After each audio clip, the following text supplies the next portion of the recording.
Okay guys, so we ready to kick some ass? Alright, so we gotta go into the next room here and we'll be initiating a boss fight. Wait, hang on a second, wait, what? What the hell? I thought there was a boss fight in here. Oh man. Wow, okay. No, there's the map data. Well, that's something. Okay. Oh, I got my hallways mixed up. It's that one right above us. There's a little hallway up there you can see. Yeah, it's right above us. I thought this entrance was the way to the boss, dude. Because this corridor here looks exactly the same as the corridor that leads up to that room that I was thinking of. Oh man.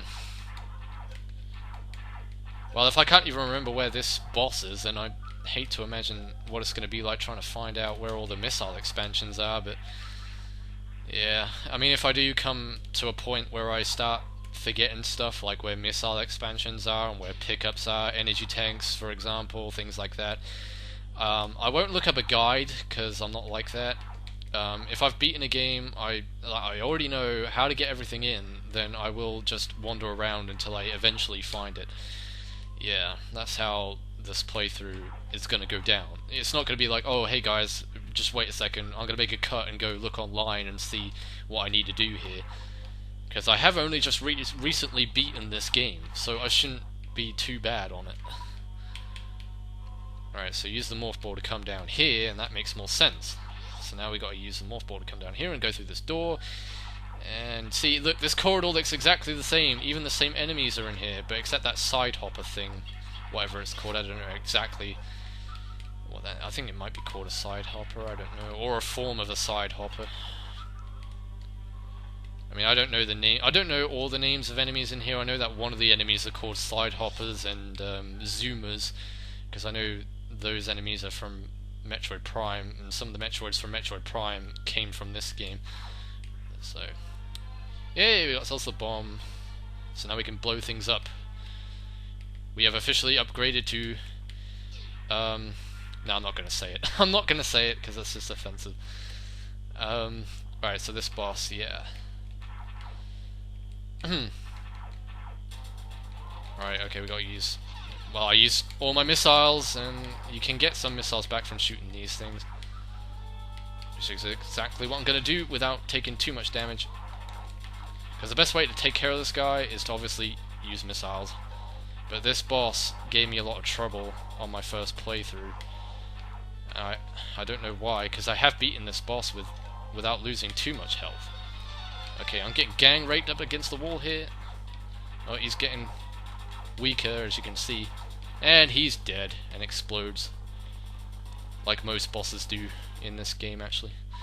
And they will drop lovely pickups for you, all your missiles and health back. So, except we don't have a full missile refill, because we're stuck on 8 missiles at the moment.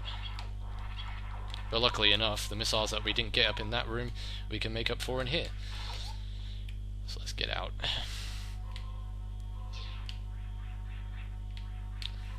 Yeah, the one thing about this game that really irritates me is the wall jumping.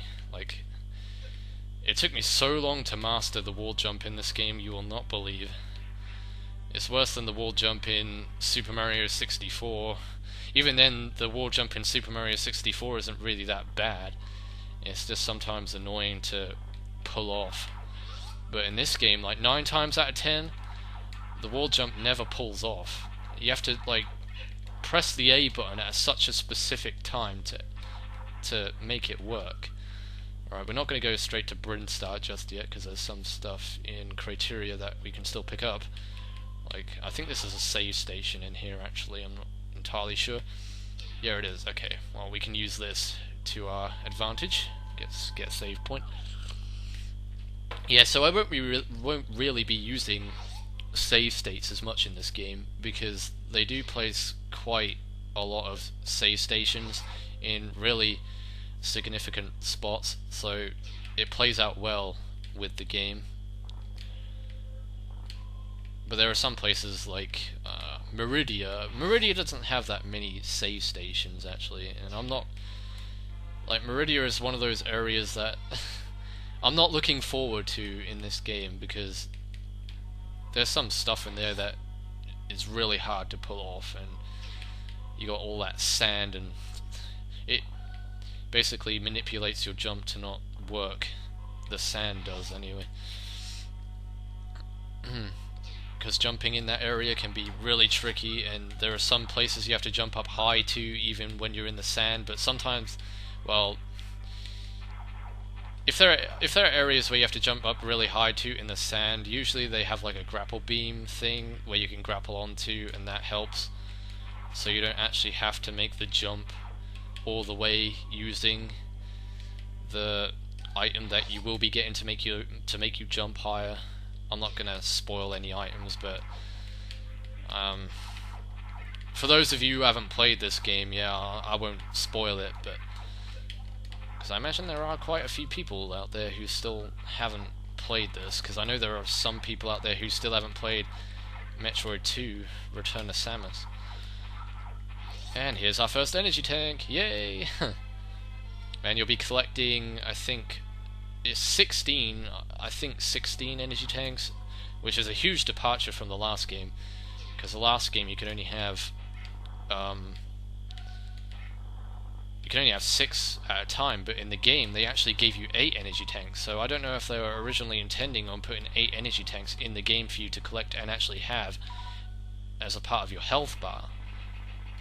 But yeah, you can only actually have 6 energy tanks on your health bar, which is a point I will have to probably go back to do Metroid 1 again sometime, because Metroid 1, my walkthrough Let's Play, I wouldn't actually even class it as a Let's Play, to be honest with you.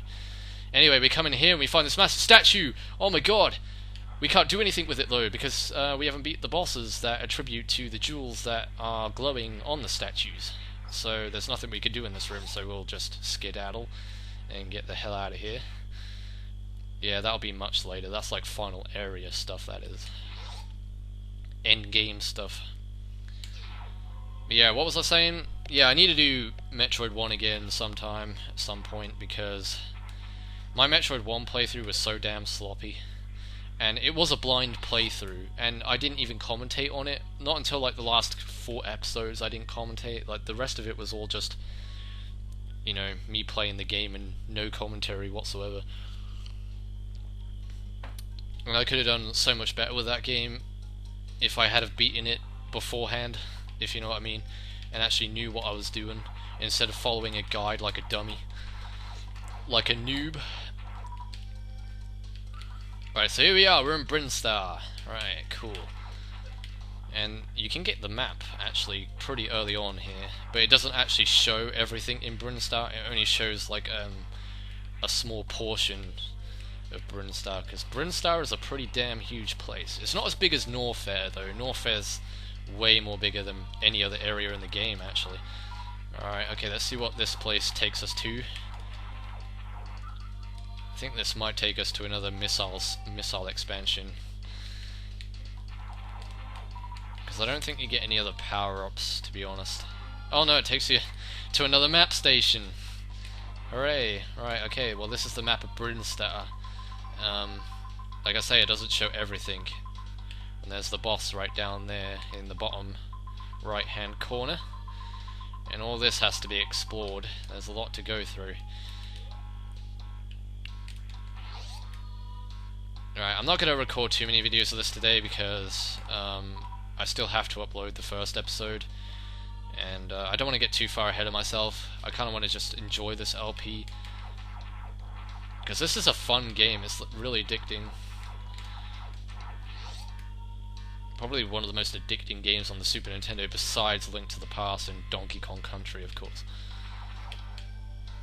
It's one of those games you can pick up and play and just waste so many hours just playing it.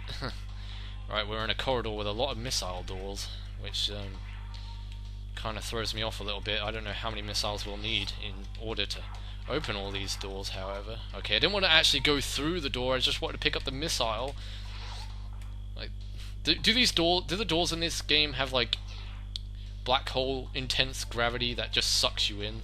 If you get like a pixel close to the door, it just sucks you in. Because if they do, boy, they are some powerful doors, let me tell you. Well, here's a save station. And we're going to explore most of these corridors here. Well, these doors anyway.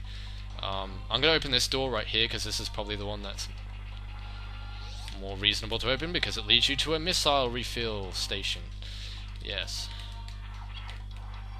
And you need them missiles.